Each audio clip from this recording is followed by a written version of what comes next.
മോഷ്ടാവിന്റെ ആക്രമണത്തിൽ കത്തിക്കുത്തേറ്റ് പരിക്കേറ്റ ബോളിവുഡ് നടൻ സെയ്ഫ് അലി ഖാൻ അപകടനില തരണം ചെയ്തു. ലീലാവതി ആശുപത്രിയിലെ സർജറിക്ക് ശേഷം മെഡിക്കൽ ടീമാണ് ഇക്കാര്യം പുറത്തുവിട്ടത്. വ്യാഴാഴ്ച പുലർച്ചെ മുംബൈയിലെ വസതിയിലെത്തിയ മോഷ്ടാവാണ് സെയ്ഫ് അലി ഖാനെ ആക്രമിച്ചത്. ബാന്ദ്ര പ്രദേശത്തെ സദ്ഗുരു ശരൺ കെട്ടിടത്തിലെ 12ാം നിലയിലെ വീട്ടിൽ പുലർച്ചെ 2:30ഓടെയാണ് സംഭവം. അക്രമി സംഭവസ്ഥലത്ത് നിന്ന് ഓടി രക്ഷപ്പെട്ടു. സെയ്ഫ് അലി ഖാന് 6 പരിക്കുകളാണ് ഉണ്ടായിരുന്നത്. നട്ടെല്ലിനോട് ചേർന്ന് പുറകിൽ നിന്നുള്ള കുത്താണ് ആഴത്തിലുള്ളത്. 6ാം നിലയിൽ നിന്നും മോഷ്ടാവിന്റെ CCTV ദൃശ്യങ്ങൾ കണ്ടെത്തിയതായും കുറ്റകൃത്യം അന്വേഷിക്കാൻ 10 ടീമുകൾ നിയോഗിച്ചിട്ടുണ്ടെന്നും പോലീസ് പറഞ്ഞു. മോഷ്ടാവിന്റെ CCTV ദൃശ്യങ്ങൾ പുറത്തുവന്നിട്ടുണ്ട്.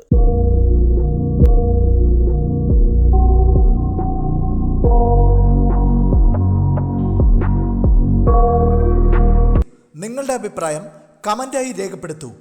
സബ്സ്ക്രൈബ് ചെയ്യൂ. സൈബർ വിലാസം മീഡിയ നെറ്റ്വർക്ക്.